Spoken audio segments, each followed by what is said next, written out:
Good evening, and welcome to this concert of the Oakland University Brass Band. My name is Dr. Ken Kreshe. I'm the conductor of this ensemble, and we are so pleased to be playing in this beautiful space here at Troy Athens High School. This is just a lovely place to play, and we are really enjoying this concert so far. So, as you came in, you probably noticed we don't have paper programs for you. But if you would, well, when you walked in, you probably saw a QR code. And maybe you can go back during the intermission and go back and scan that QR code. And that will take you to an Oakland University website where you can find this evening's program. And you can download that for the rest of the evening, but no fear. I'm going to announce every piece that we play this evening. So that last piece we just performed is called A Breathless Alleluia. And that's a lot of work for me. I'm having to really conduct fast. So it is A Breathless Alleluia. That's by the British composer Philip Wilby. And it's just a really, really great piece. That piece always reminds me of driving fast through heavy traffic. So it's just very busy.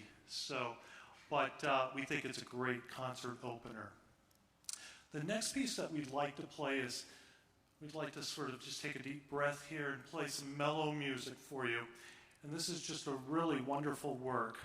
This piece was originally written for organ, and it's based on the Welsh hymn Rosa Midre, and it's by the British composer Ralph Vaughan Williams. And this is an interesting year for Ralph Vaughan Williams, who we're celebrating this year his 150th anniversary since his birth.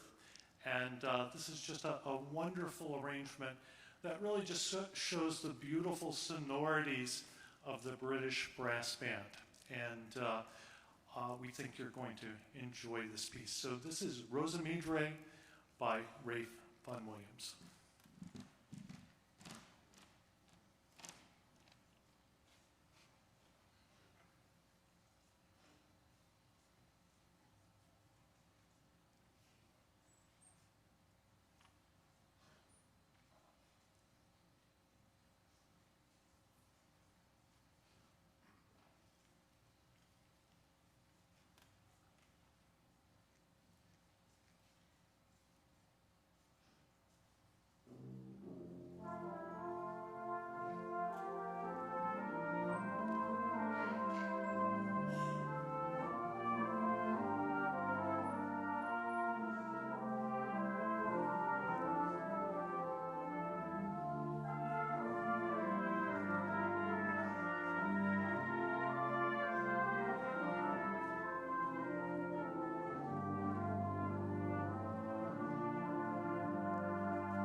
So we're going to continue our Welsh theme here by having our next soloist. Our soloist is actually from Wales, and you're in for a real treat. It's not very often in life that you get to hear the very best of something.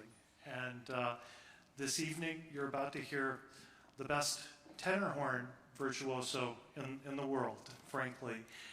If you're wondering what a Tenorhorn is, and some of you might, this is going to be an instrument that here in the United States, we tend to know the Tenorhorn as the alto horn, and it's pitched in E flat. And for the British brass band, what you see before you, this ensemble, this instrument sort of serves as the French horn voice of most brass ensembles. But it's just a little bit different sonority. And if you've never heard this instrument live, you're in for a treat, and especially with our artist this evening. He has played with all of the top British brass bands in Great Britain. For many years, he performed with the Fairies Band, as well as the Corey Band, which has long been the top brass band in the world. And he left that band a few years ago so he could really devote his career to being a Tenorhorn soloist. And so we'd like to welcome now to play this is the final movement of the Haydn cello concerto. Please help me in welcoming Owen Farr.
All right. Great. We're going to have Owen Farr back in the second half of our concert. We're going to play a major work now for brass band. And then we're going to have about a 10 to 15 minute intermission after that. So the next piece that we're about to play is what's basically referred to as basically competition music. And that's sort of a big thing with the British brass band movement. In Europe, here in the United States as well, there are brass band competitions. And when it comes to these competitions, you'll go to a competition and everyone will play the same piece of music. And the adjudicators, there's usually 3 adjudicators, and they sit behind a screen, and they don't know which band is playing as each band comes out and plays, and everyone's being judged by that one piece. Well, the piece that we're about to play is a piece that goes back to, I believe, the 1950s or so, was the very first time it was used for, I believe, the National Brass Band Championships. The piece is by Dean Goffin, and it's titled Rhapsody for Brass. It's in 3 movements. And it's a very challenging work, and we've been working on this, really putting this together in very short order. I guess our semester started at the beginning of September, and here we are at the end of the month, and we're now performing this piece. So it's a very challenging work, but we really have enjoyed working on this piece. A little bit more about this piece while I let the players rest here for just a moment. When this piece was composed, it's really an amazing piece because there's just a lot of joy and optimism in this music. In some sections, you might even think it might sound a little bit old-fashioned, but when this piece was written, it was written during World War II, and the composer of this piece, Dean Goffin, had been stationed in the Middle East, and this is where there was a huge German campaign that was going on to occupy the Middle East, and British and American troops were stationed there, and they were fighting these really difficult battles. And during this time, Dean Goffin was writing this wonderful music that you're about to hear.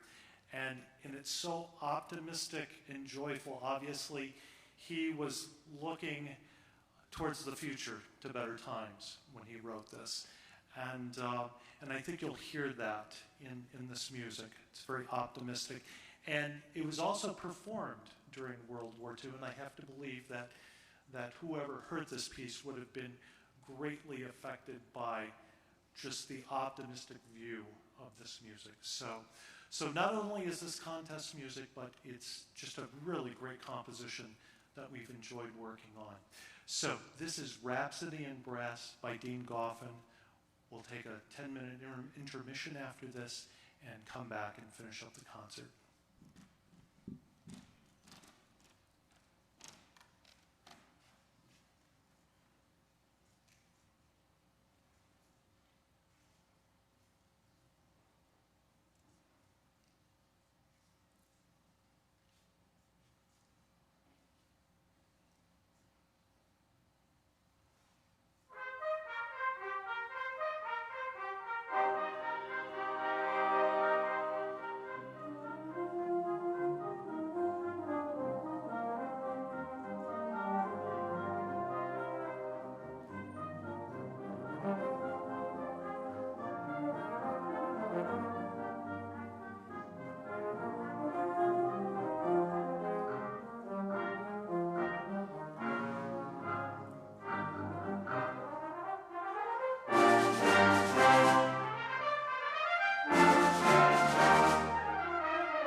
So we're back. So before we start the second half of this program, I want to tell you a little bit about the British Brass Band, the group that you see before you. We have a lot of students here this evening, and I want to make sure that you sort of understand the differences in this ensemble. Aside from the fact that it's comprised of entirely brass instruments and percussion, the instruments that we use are decidedly different than what you would use in a normal wind band that had woodwinds in it. First of all, probably the biggest difference that you're probably noticing is that we don't have trumpets in this group. We have a cornet section, and the cornets in general just get a warmer sound, a less bright sound than perhaps what a trumpet section would necessarily have. So in this group, most brass bands carry about 10 cornet players, and then we also have the E-flat soprano cornet, which if you've ever heard a piccolo trumpet, it's very similar to that. But let me just show you the size. Go ahead and raise your E-flat cornet. Yeah, so it's a little smaller, and if we raise the B-flat cornet, you can sort of compare, those two instruments. So we have cornets in this group rather than trumpets. Then we keep on going down to the lower mid-range instruments, and the top sort of alto voice of the group is the flugelhorn. Now the flugelhorn, go ahead and raise the flugelhorn, yeah, and as you can see, it's a little larger, has a larger bell. So if we think about this, the flugelhorn, if you were to stretch out a flugelhorn, a trumpet, and a cornet, they would all be the same length. But that's how much the bell flares on the flugelhorn. So it produces a much warmer, darker sound than even what the cornet produces, okay? Then the flugelhorn sort of functions as the top voice of the horn ensemble. So again, I think I explained that we don't have French horns in this group, but instead we have an instrument that plays the alto voices, and that's known as the Tenorhorn. It's in some ways sort of almost misnamed for the role it has in the band. So raise the Tenorhorn here, and we have normally 3 tenor horns or alto horns in a brass band. I should also say that the tenor horn is pitched in E-flat. So we've had the B-flat cornets, B-flat flugelhorn, and now we have E-flat tenor horn. Then continuing to go down the row, we continue to have bigger, instruments, and that brings us to the baritone horn. This is the baritone, which is different from the euphonium. Go ahead and raise the euphonium. Now again, if we were to take those two instruments along with the trombone and pull out their tubing and stretch it out, all those instruments would be the same length, okay? So we can think that the baritone is going to have, because it has a smaller bell, the bell doesn't flare as fast, it's going to have a brighter quality of sound, okay? And then the euphonium is sort of the darkest sounding instrument of that length, and then the trombone is going to be perhaps the brightest sounding of those 3 instruments. But they all play in the same range, and they all have sort of different roles in the brass band. So that now brings us to our bass section or tuba section, and we have 4 tubas, 2 E-flat tubas, and go ahead and raise the E-flat tuba, yeah, and then the B-flat tuba. That's the large tuba, contrabass tuba. So again, we have a lot of instruments. Oh, I should say that, again, we're sort of overlapping here. We have E-flat tubas, B-flat tubas, then B-flat euphoniums, B-flat trombones, B-flat baritones, E-flat horns. So the instruments of a brass band tend to either be B-flat, pitched in B-flat, or in E-flat, okay? So the interesting thing about this ensemble is that these are all conical instruments, so they tend to just really blend and create this very rich, warm, dark sonority.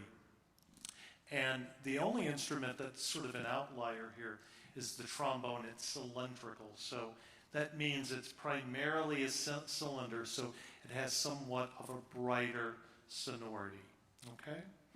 And then we have a typical percussion section that adds all this great color and energy to the brass band. So those are the real differences between a brass band.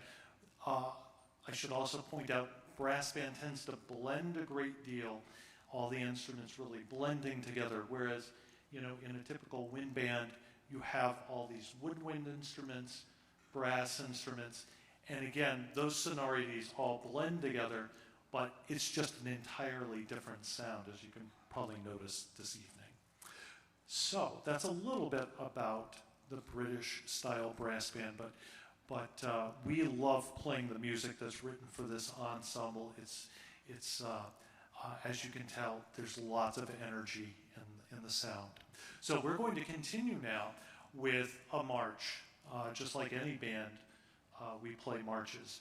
And we have a great march here by an American composer, Carl King, and the name of this march is Barnum and Bailey's favorite, and this is what's referred to as a circus march, so it has a little bit faster, quicker tempo than what you might hear a typical Sousa march or military march. So, Barnum and Bailey's favorite.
We're going to bring Owen Farr back out to play this next piece. But before we do, just a little bit about this next work. The title of this piece is called An Untold Story by Paul Lovett Cooper. And Paul Lovett Cooper has written a great deal for brass bands. In fact, he was a percussionist in one of the top brass bands in Great Britain, the famous Black Dyke Band. And he wrote a great number of works for brass band. And he is actually sort of turning in his composition. Now he's doing more music for film and for TV. And when you hear this next piece, you're going to know why. Again, the title is called An Untold Story, and it's so atmospheric, it really sort of creates some pictures. You can only imagine an untold story that might be unfolding in front of you. You can use your imagination, but it's very evocative in that way, and I think you're going to enjoy this next work. So please help me now in welcoming back to the stage our soloist, Owen Farr.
would you mind, let's have one more round of applause for Owen Farr, bringing him back to the stage.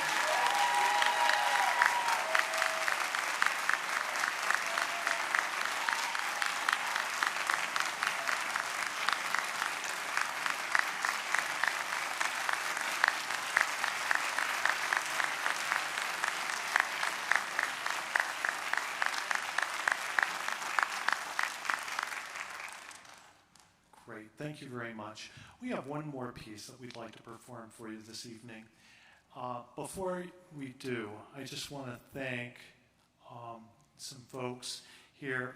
And first of all, I want to start by thanking just the band directors at the Troy District Middle Schools who really promoted this. We have lots of guests this evening, and we're so happy that you guys are here.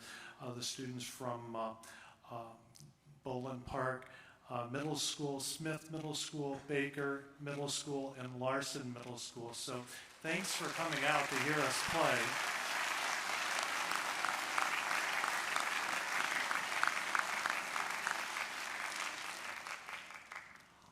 I'd also like to thank the faculty and staff here at Troy Athens High School for hosting us this evening. You've been really, really terrific and very accommodating. And I especially want to thank Adam Cable for making sure that we had this auditorium to perform in. So thank you very much for having us as your guest.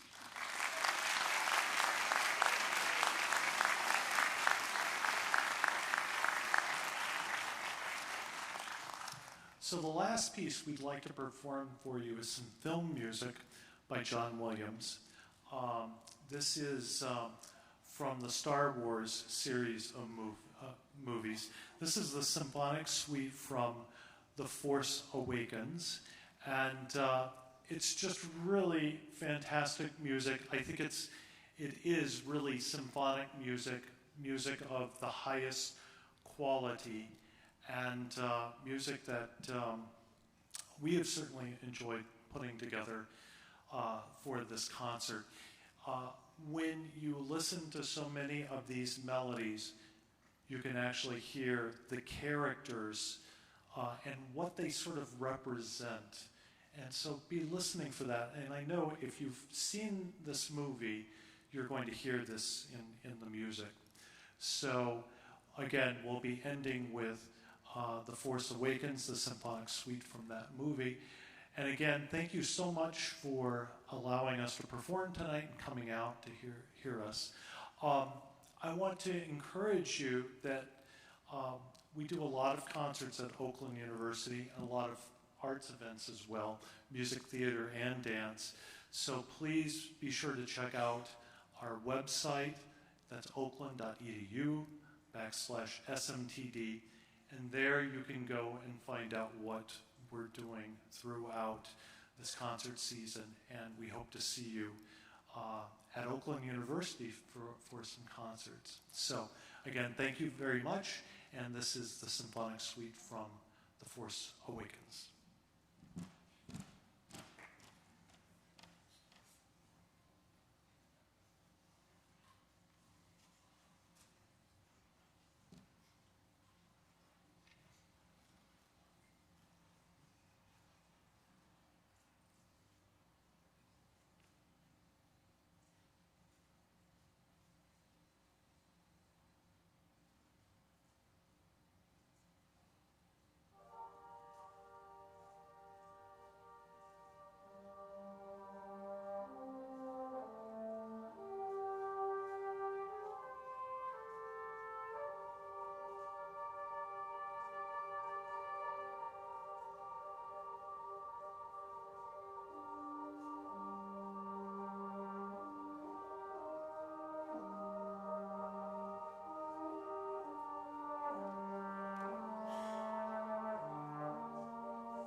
Thank you.